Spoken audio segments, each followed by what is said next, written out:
오늘은 우리 교회 일꾼들을 선출하는 아주 뜻깊은 날입니다. 우리가 지난 3주 동안 전 교회적으로 금식하며 기도로 또 준비해 왔습니다. 과연 이번에 어떤 분들이 장로로 혹은 안수집사로 혹은 권사로 세워질까요? 우리 모두의 관심사가 아닐 수 없습니다.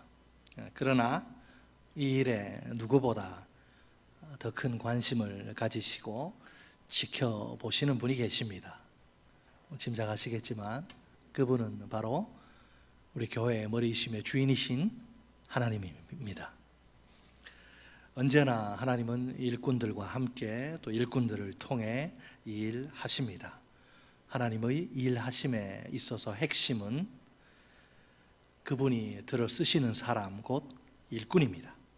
그래서 하나님이 일하시는 교회요, 하나님이 일하시는 세상입니다. 지난 시간에 우리는 장로의 그 직분이 요구하는 자질들에 대해 살펴보았습니다. 잠깐 복습을 해볼까요? 한마디로 말해서 장로의 직분을 받으려면 책망할 것이 없어야 합니다.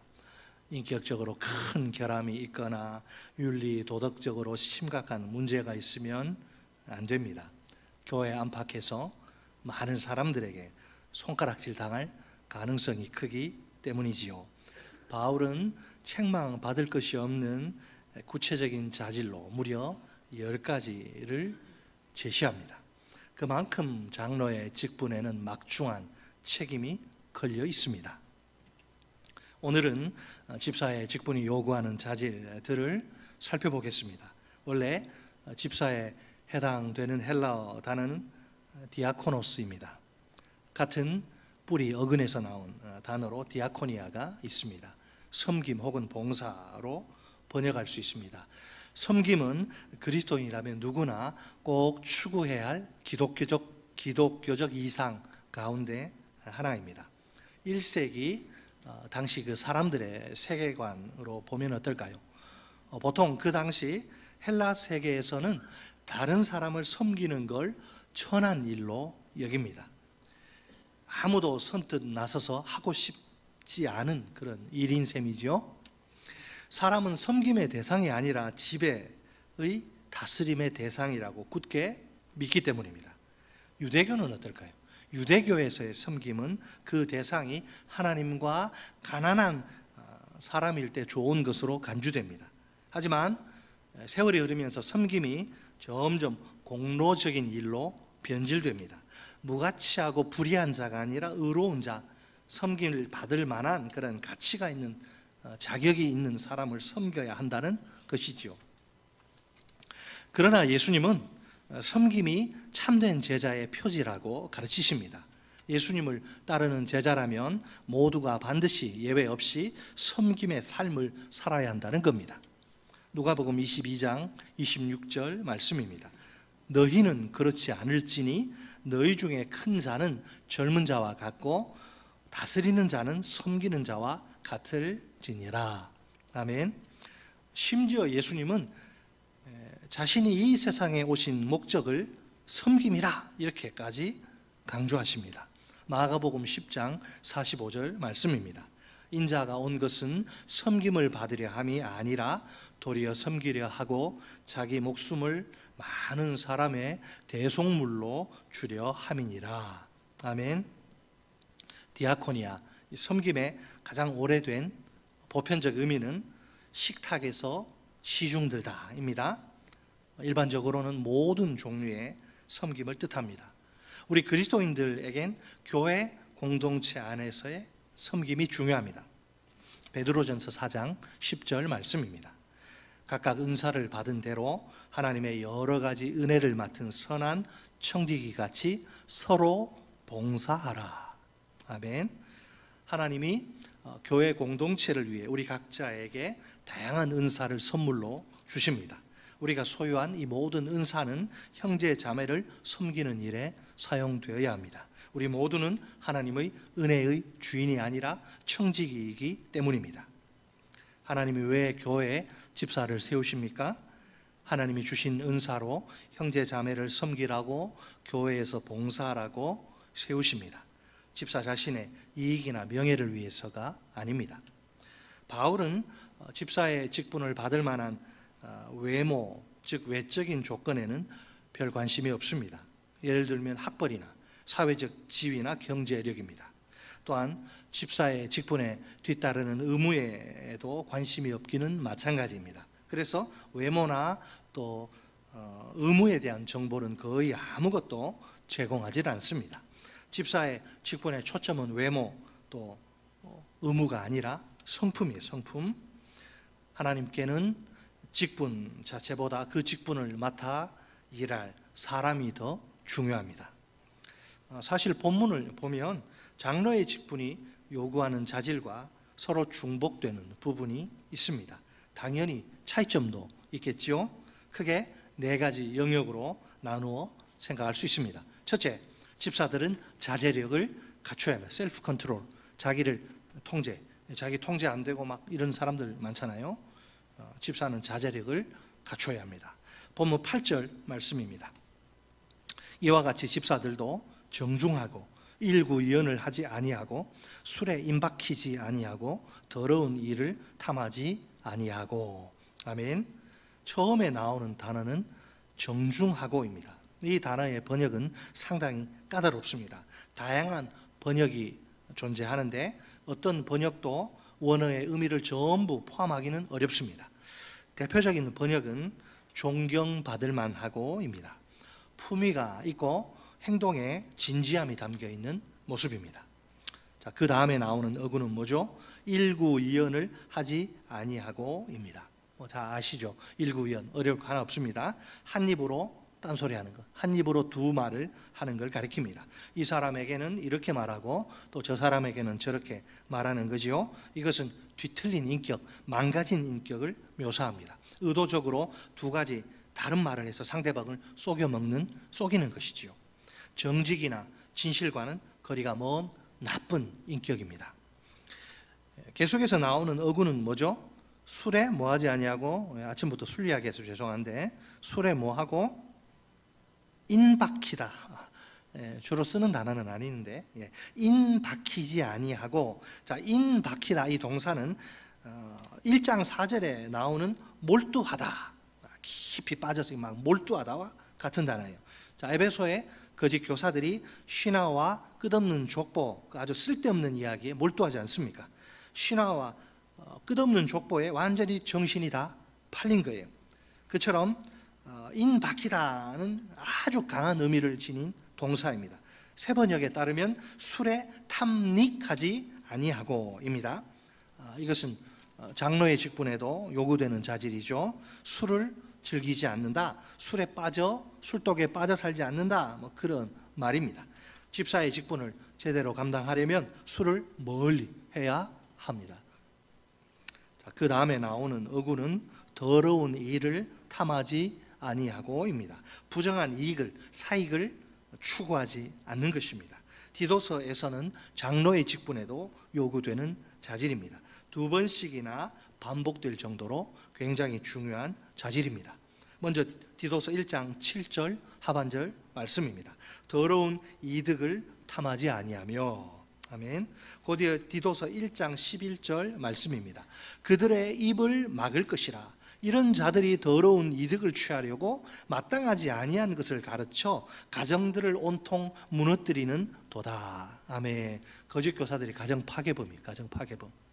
그 당시 거짓 교사들은 자신들의 가르침을 통해서 부당한 이득을 얻으려고 합니다. 그러다 보니 가정들을 무너뜨리는 파괴적인 결과를 초래합니다. 오늘날은 이런 거짓 교사들이 없을까요? 안타깝지만 자신 있게 이렇게 대답할 수 없는 것이 한국 교회의 슬픈 현실입니다. 노골적으로 성도들에게 돈을 요구하고 돈을 빌리는 이런 자들 우리가 보지 않습니까?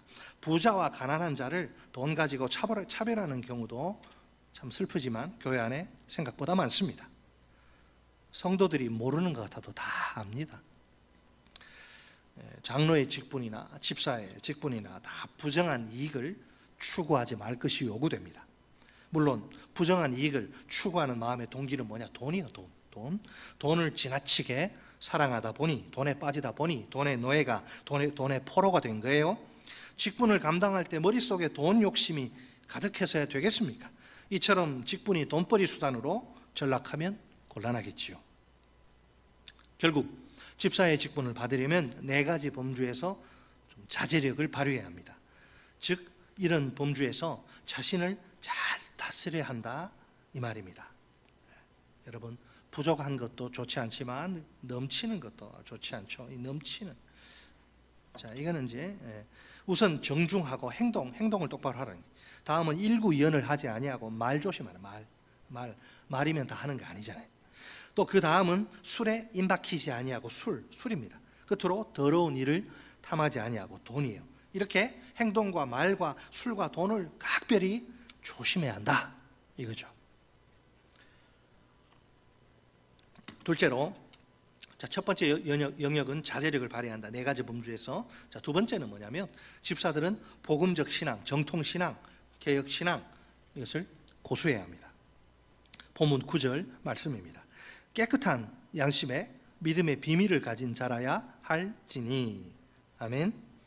믿음의 비밀이 뭘까요? 믿음의 비밀은 하나님의 구원, 하나님의 그 구원 계획에 대한 깨달음 위에 굳게 서 있는 믿음을 뜻합니다. 문맥상 바른 교훈 및 영광의 복음을 의미합니다.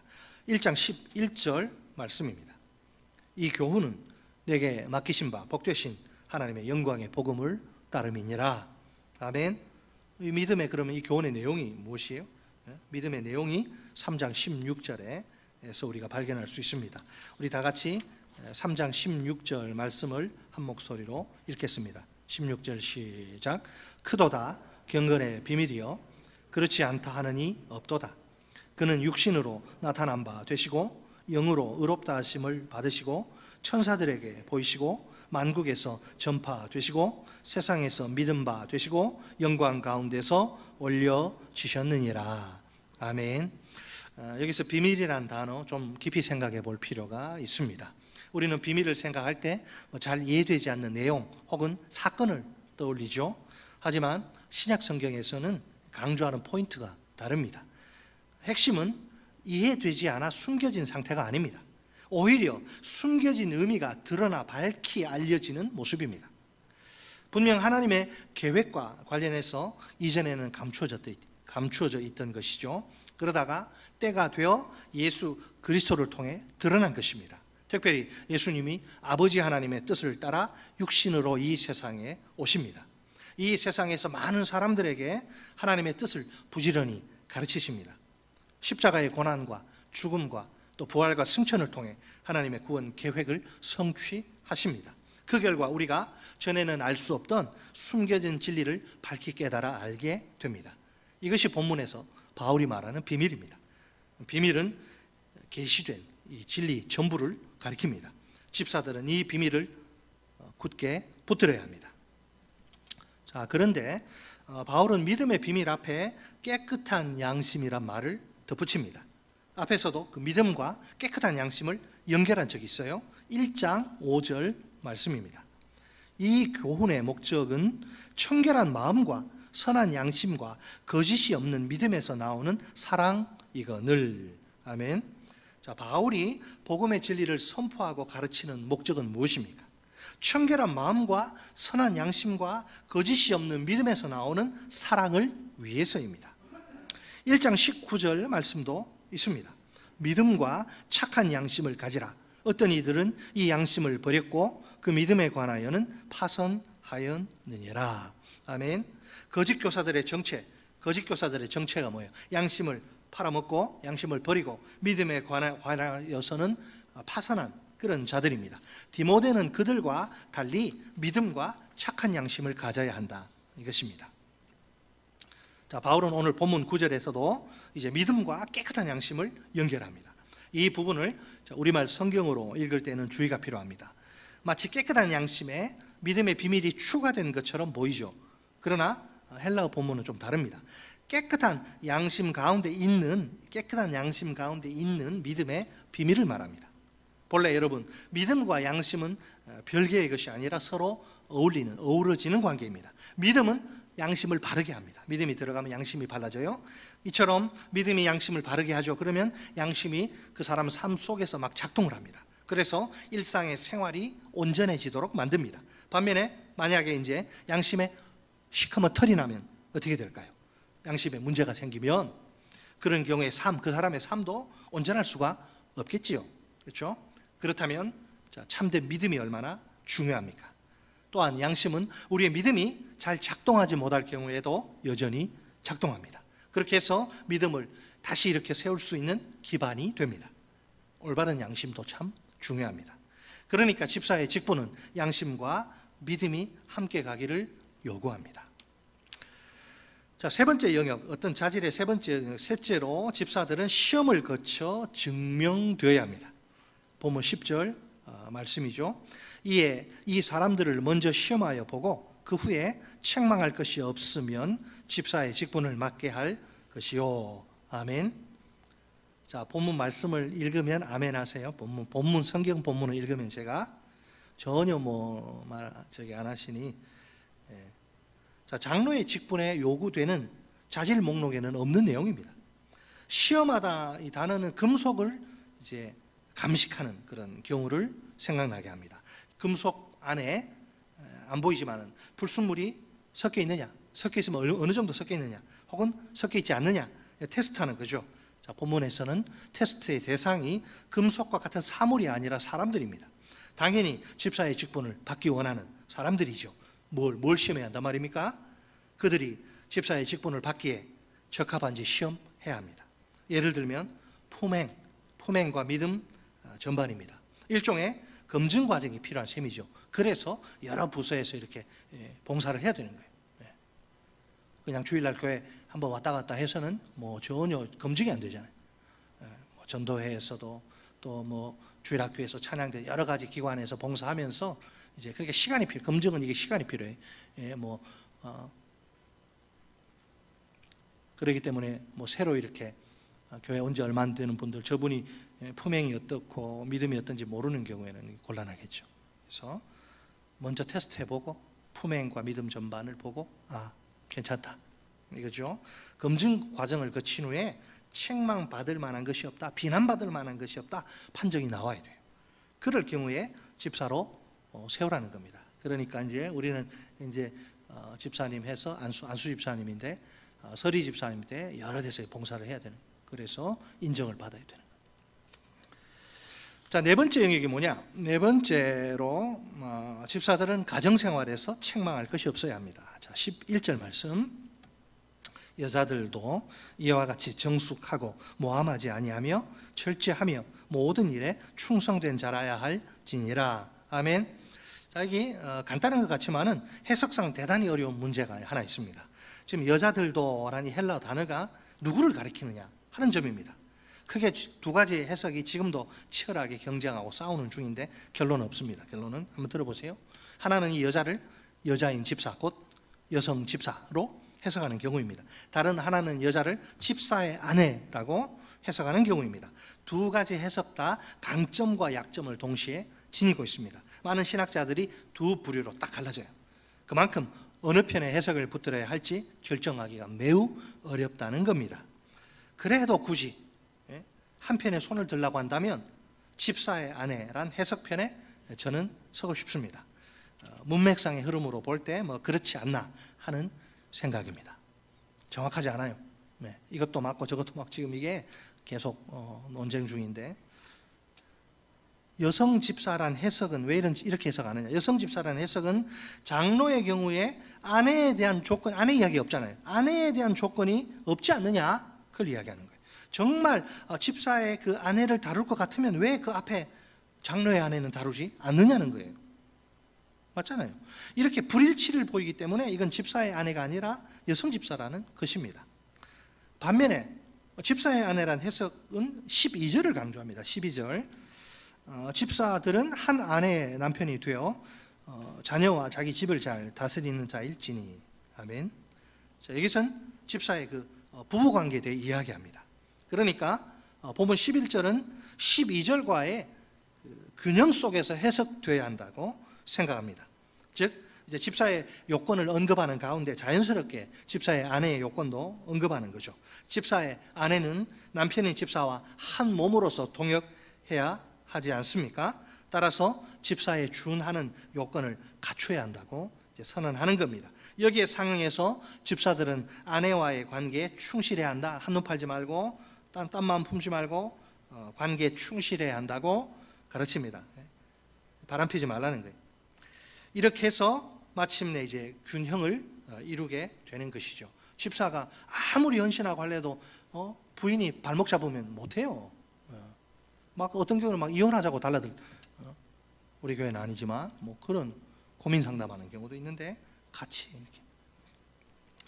아울러 이 여자란 헬라어 단어가 여성 집사란 그 직분의 개념으로 발전하기엔 좀 무리가 따른다. 네. 자, 만약 집사의 아내란 해석을 받아들이면 어떻게 될까요?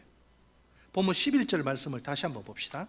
11절 여자들도 이와 같이 정숙하고 모함하지 아니하며 절제하며 모든 일에 충성된 자라야 할지니라. 아멘.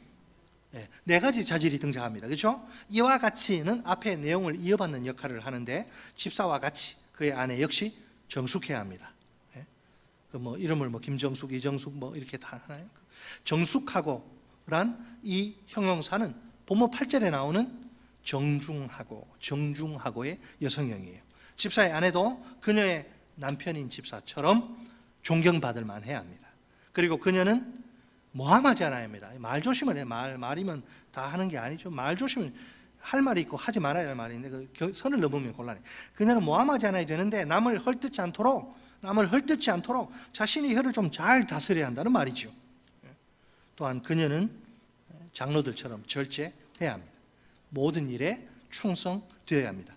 그렇다면 집사의 아내의 역할도 아주 중요한 셈입니다. 집사의 직분은 그 아내의 조력, 협조 없이는 제대로 수행될 수 없습니다. 집사의 아내의 자격 조건은 집사의 조건과 한 패키지, 한 꾸러미 속에 들어 있습니다. 자, 그런데 한 가지 특이한 점이 눈에 확 들어옵니다. 장로의 직분에 요구되는 자질들과 비교할 때 그렇습니다. 그것은 보상에 관한 약속이 있느냐 혹은 없느냐의 차이입니다. 우리 다 같이 본문 13절 말씀을 한 목소리로 읽겠습니다. 13절 시작.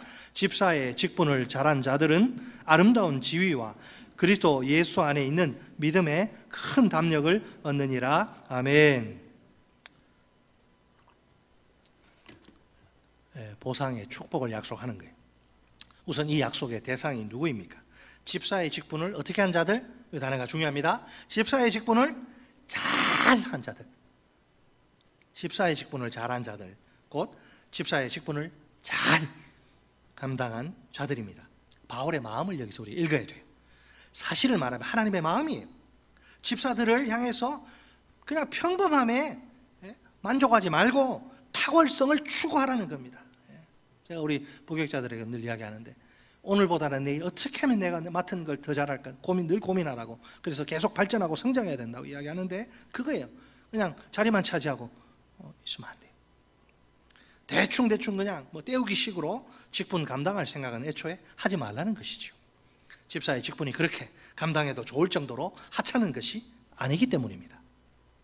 솔직히 말해서 집사만 그렇습니까? 하나님이 주시는 모든 직분은 다 마찬가지입니다. 하나님의 요구는 직분을 받은 일꾼들이 충성하는 것입니다. 충성하라고 세워주시는 거예요. 고린도전서 4장 1절로 2절 말씀입니다.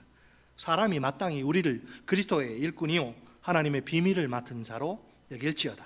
그리고 맡은 자들에게 구할 것은 충성이니라. 아멘. 충성되다, 이 말은 신뢰할 만하다, 믿을 만하다, 저 사람 믿을 만하다 이런 뜻이죠. 하나님의 일꾼들에게 가장 필요한 조건은 신실함, faithfulness, 신실함. 하나님의 일꾼들은 신뢰할 수 있어야 합니다. 일을 맡기는데 불안해가지고 저 사람 제대로 할까 말까, 그러면 쓰질 말아야죠. 하나님 입장에서 하나님의 일꾼들은 신뢰할 수 있어야 돼요. 특히 맡은 책임에 있어서는 무슨 수를 써서라 이건 책임은 감당해야 돼. 맡은 책임에 있어서 믿을 만해야 합니다. 그러니까 잠도 못 자고 막 그러잖아요. 책임하려고 교회 일도 마찬가지. 직장 일만 그런 게 아니고 교회 일도 책임 맡아서면 끝까지 감당해야 되는. 그죠?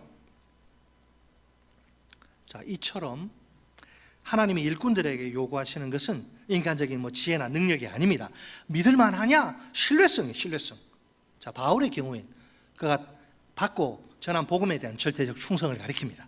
그러니까 바울은 사도의 직분을 감당하기 위해 최선을 다한 것입니다. 자, 여기서 한 가지 중요한 질문이 떠오릅니다. 하나님이 어떤 일꾼을 신뢰할 수 있을까요? 다른 말로 하면 누가 하나님께 신실함을 보일 수 있을까요? 변덕 부리지 않고. 말이 쉽지. 우리가 하나님께 계속 신실함을 유지한다는 것은 이게 진짜 힘든 일입니다. 그래도 여러분 할 수 있습니다. 누가 어떤 일꾼을 하나님이 신뢰할 수 있을까? 누가 하나님께 계속 신실할 수 있을까? 힌트가 뭐냐면 제자의 삶에 완전히 실패한 베드로입니다. 예수님이 신실함을 유지하는데 실패했잖아요. 예수님 배신하고 도망갔잖아요. 그 베드로를 버리지 않으십니다. 다시 찾아오셔서, 그러니까 말하자면 이게 막 부서지고 깨지고 다시 고쳐서 수리해서 재활용하는 거 우리는. 다시 찾아오셔서 그를 회복시켜 주십니다. 막 본드로 깨진데 막 본드로 붙이고 우리가 다 그래요 사실은. 그때 예수님과 베드로 사이에 오간 그 세 가지 질문과 세 가지 명령을 기억하십니까? 성지순례 가시면 그 갈릴리 호숫가에 예수님하고 제자들이 모여서 했던 그 장소가 있는데 얼마나 눈물이 나는지 몰라요. 코로나가 풀려가지고 이제 우리 좀 가야 되는데 성지순례도 세 가지 질문, 세 가지 명령이 있어요. 요한의 아들 시몬아, 내가 이 사람들보다 나를 더 사랑하느냐? 세 가지 대답이죠. 명령이 아니라. 주님 그러하나이다. 내가 주님을 사랑하는 줄 주님께서 아시나이다. 요한의 아들 시몬아, 내가 나를 사랑하느냐? 주님 그러하나이다. 내가 주님을 사랑하는 줄 주님께서 아시나이다. 요한의 아들 시몬아, 내가 나를 사랑하느냐?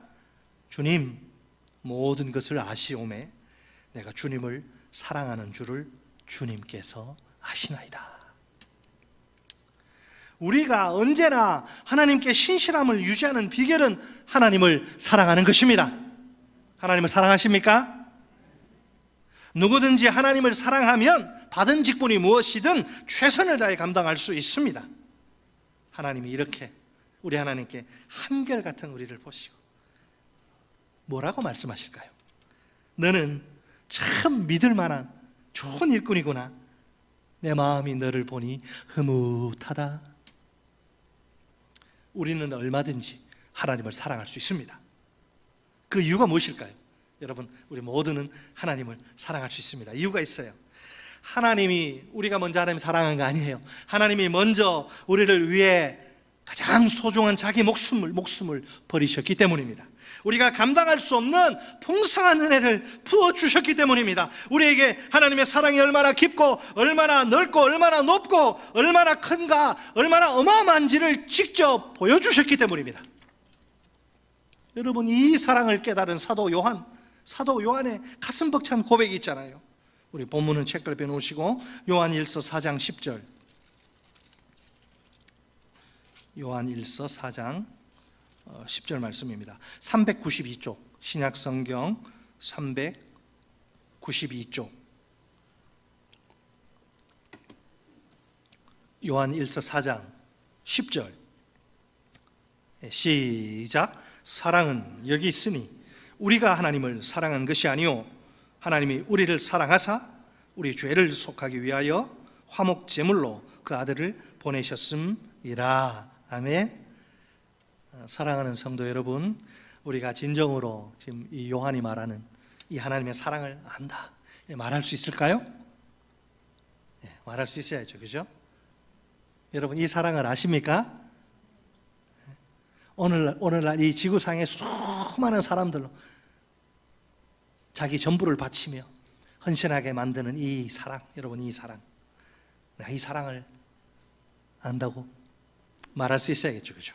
이 사랑을 알면, 이 사랑이 얼마나 엄청난 것인지를 알면 우리가 하나님께 충성할 수 있습니다. 하나님이 신뢰할 만한 일꾼으로 우리가 그분 앞에 설 수 있습니다. 우리가 주님과 주님의 교회를 위해 직분을 잘 감당할 수 있습니다. 이 사랑은 우리가 직분을 적당히 대충 감당하는 걸 용납하지 않습니다. 하나님의 사랑은 그렇게 시시하거나 허약하지 않습니다. 2000년 기독교 역사가 그 생생하고도 확실한 증거가 아닙니까? 그 사랑에 온전히 사로잡혀 죽도록 충성한 주님의 일꾼들이 얼마나 많습니까? 여러분 아십니까? 세계 많은 종교와 많은 이데올로기가 있는데 가장 많은 순교자를 배출한 게 기독교라는 걸 아십니까? 자기 목숨보다 더 귀한 것이 아니면 누가 그 종교든 사상이든 이데올로기는 그것을 위해 자기 목숨을 버립니까? 기독교. 우리 하나님의 사랑, 하나님의 사랑을 내가 받고 보니 현재 에베소 교회는 바울의 대적자들, 곧 거짓 교사들이 막 활개치는 중입니다. 거짓 교사들에 대한 평판 극도로 좋지 않습니다. 손가락질하고 비난 퍼붓기에 딱 좋습니다. 그들의 이단적인 가르침은 믿음을 북돋우기는커녕 북돋워 주기는커녕 오히려 좌초시키고 맙니다. 이와는 대조적으로 집사의 직분을 잘 감당하는 자들은 그들과 하늘과 땅 차이, 큰 차이를 보입니다. 예나 지금이나 교회 안의 상황은 비슷한 면이 정말 많습니다. 누가 알아주건 알아주지 않건 묵묵히 직분을 감당하는 일꾼들을 보세요. 그들의 사역이 교회 안에서 크게 주목받지 못하는 경우입니다. 그럼에도 불구하고 이름도 없이 빚도 없이 섬기는 셈이죠. 그래도 아무 문제가 없긴 해요. 하나님이 다 보시니까, 다 아시니까 뭐 굳이 사람이 몰라줘 어때요? 모든 섬김은 그 사람이나 환경이 아니라 나를 불러주시고 나를 사랑하셔서 나를 구원하시고 나를 불러주신 그 주님만 바라보고 모든 섬김은 실천해야 하기 때문입니다. 그렇지만 그들도 연약한 사람인지라 자칫하다간 지치거나 낙심하기 쉽겠지요. 사실을 말하자면 교회의 형제 자매들이 모르는 것 같아도 다 압니다. 누가 집사의 직분을 제대로 감당하는지 그렇지 않은지를 잘 정확히 합니다. 그렇다 해도 그들에게 위로와 격려가 필요합니다. 이런 사정을 모를 리 없는 바울이기에 그들에게 두 가지 보상을 약속합니다. 첫째 보상은 13절에 아름다운 지위입니다. 좋은 지위를 가리킵니다. 직역하면 높은 평점 혹은 높은 랭킹, 순위, 등급이에요. 물론 세상적인 지위나 신분의 상승이 아니라 영적인 성장을 뜻합니다. 구체적으로는 하나님을 더욱 잘 알게 되어서 그분과 친밀해지는 복입니다. 공동체 안에서 받게 되는 좋은 평판입니다. 자, 둘째 보상은 뭐예요? 그리스도 예수 안에 있는 믿음의 큰 담력이죠. 이것은 신앙적 확신을 가리킵니다. 여러분 오늘날 자기가 떳떳하게 내가 목사다, 내가 장로다, 권사다, 집사다 이걸 밝히지 못하는 경우가 있잖아요. 직장 안에서 비밀 그리스도인들, 내가 예수 믿는 거 밝히는 순간 애로사항이 많아, 돈 버는데 지장이 있고 걸리적거리기 많으니까 말 안 하는 게 입 싹 닫고. 그래서 한 팀에서 프로젝트를 하는데 저 사람이 뭐 교회 다니는지 심지어 예수 믿는지 직분인지 몰라. 나중에 어떻게 하다가 그게 발각되면 깜짝 놀라. 자기도 집사야? 지금 그걸 이야기하는 게 아니고 이건 뭐죠? 신앙적 확신. 다른 말로 하면 하나님과 사람 앞에서의 표현의 자유 혹은 담대함입니다. 자신의 믿음을 공개적으로 표현하는 데 있어서 아무런 거리낌이 없는 거예요. 두려울 것도 없고 돈 좀 못 벌면 어때? 두려운 것도 없고 망설이는 것도 없습니다. 이처럼 충성스럽게 집사의 직분을 잘 감당하는 것은 신앙의 확신을 확 증진시켜요. 집사로서 섬기는 과정에서 내 신앙의 확신이 이렇게 갈수록 쌓이는 거예요. 집사의 직분을 제대로 감당하면서 신앙이 쑥쑥 막 성장하는 거죠. 5년, 10년 전에도 믿음이 성장하는 어린아이 같은 사람들이 있는가 하면 집사의 직분 감당하면서 그냥 1년이 하루가 다르게 막 쑥쑥 그냥 콩나물처럼 자라는 거지요. 결국 예수 그리스도와 자신의 관계가 강해지는 것입니다. 그러다 보니 자신의 믿음을 어디서든지 누구든지 누구 앞에서든지 강력하게 담대하게 자신 있게 선포할 수 있는 거예요. 어떤 확신일까요? 전도폭발에서 흔히들 이야기하는 선생님 만약 오늘 밤에 이 세상을 떠나신다면 천국에 들어갈 것을 확신하십니까? 그 확신도 중요하지만 그 정도 수준의 확신이 아니죠. 이건 어떤 확신이에요? 모든 상황 속에서 하나님이 변함없이 나와 함께 하신다 확신입니다. 최악의 환경이 펼쳐질지라도 코로나19 아니 그 어떤 더 악하고 나쁘고 더러운 것이 오더라도 최악의 환경이 펼쳐질지라도 하나님이 끝까지 나를 붙드시고 사랑하신다는 확신이지요. 주님이 내 인생의 주인이시라 살아도 주님을 위해 살고 죽어도 주님을 위해 죽을 수 있다는 확신이지요. 여러분 이런 확신이 있으세요? 이렇게 확신에 찬 신앙생활을 할 수 있다면 얼마나 행복할까요? 자기 예수 믿는 것조차 밝히기를 두려워하고 벌벌 떨고 그런 사람들이 있는데 그게 아니고 어떤 상황에서도 자랑스럽게 내가 집사다, 내가 직분자다. 참 행복하겠죠? 내가 자신이 없으면 남한테 뭘 이거 전도를 하겠어요? 내가 좋아야지. 내가 너무너무 좋으니까, 내가 행복하니까 그 사단에 매여있는 인생들 향해 예수 믿으라고 그렇게 하는 거 아니에요? 지난 주일과 이번 주일에 걸쳐서 각 직분에 요구되는 자질에 관해 살펴보았습니다. 장로의 직분에서 가장 중요한 자질은 책망받을 것이 없는 것입니다. 인격적으로 큰 손가락질 받을 만한 결함이 없고 윤리 도덕적으로 또 조롱받을 만한 그런 결정적인 문제, 심각한 문제가 없으면 됩니다. 그 구체적인 10가지 모습 디모데전서 3장 1절로 7절에서 다시 한번 확인하시기 바랍니다. 집사의 직분이 요구하는 자질 크게 4가지예요. 첫째로 집사들은 자제력을 갖춰야 합니다. 둘째로 집사들은 복음적 신앙을, 정통 신앙을 고수해야 합니다. 셋째로 집사들은 시험을, 테스트를 거쳐 증명되어야 합니다. 넷째로 집사들은 가정생활에서 책망할 것이 없어야 합니다. 아이고 목사님 권사는 그러면 어떻게 해요? 권사의 직분. 권사의 직분이 요구하는 자질, 물론 본문 속에는 나오지 않습니다. 그러면 우리가 어떻게 해야 할까요? 지금 오늘 뽑아야 되는데 교회 안에서 우리 보시면 우리 권사님들 교회 안에서 리더십을 발휘하시는 분들, 각 영역에서 섬기시는 분들 계시죠? 교회 안에서 리더십을 발휘하시는 분이라 생각하면 됩니다. 초대교회로 예를 들면 믿음과 지혜와 사랑이다, 이렇게 생각하시면 정확합니다. 본문 11절에 등장하는 집사의 아내에게 요구되는 자질 추가해도 좋습니다. 우리 후보자들 가운데 이런 자질을 두루두루 갖춘 분들이 계십니다. 이번 선거를 통해 이렇게 귀한 후보자들 가운데서 장로 5인과 안수집사 7인과 권사 10인이 꼭 세워지기를 바랍니다.